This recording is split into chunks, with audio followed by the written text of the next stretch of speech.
Hello everyone! Today we'll be talking about chibi icons. So, why should you make chibi icons for your characters? It's really up to your own personal preference. I find they look cute and like stickers on my profile. I also find that they're effective for communicating a character's full design to your viewer, which could help on sites like ArtFight. Once you get the hang of it, making chibi icons is very quick. Let's get into the basics so you can make your own!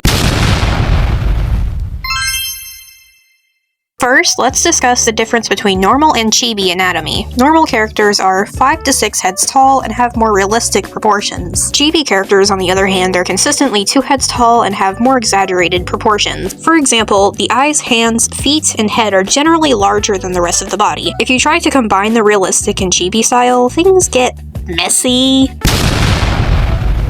So to avoid this, commit to something cuter and well-rounded with your chibis.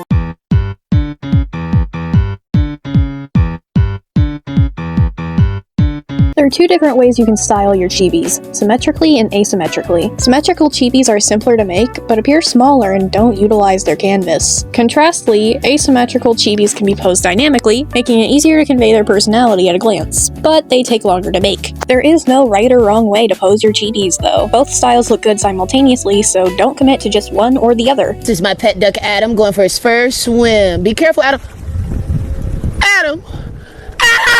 Chibi icons don't need to be very big. I use the canvas size 768 by 768 for my chibis. While you can work larger, you may waste time adding small details that will go unnoticed. Icons are usually compressed, so keep that in mind. To start, use a thicker brush size for your sketch. I found that using small brush sizes for my sketches turns me into a perfectionist, and I waste too much time getting the details right. You can save getting into the nitty-gritty for your line art. You can still use a thinner brush for your sketches if you don't have great line confidence, but using a thick one helps you work faster. That being said, using different thicknesses for your line art is generally recommended to make your chibi look good, though it should be noted that using the same size consistently can look good also. Again, this is up to your own personal preference. If you're using my canvas size, I use 12, 8, and 4 pixels for my line art thickness. Having each size be a multiple of 4 helped me remember them. From here, what you do is up to you. I wouldn't get too crazy with the highlights or rendering, because again, it's gonna get compressed, but smaller things like coloring your line art helps break things up visually. If you'd like to see more examples of completed chibis, my toy house will be linked in the description.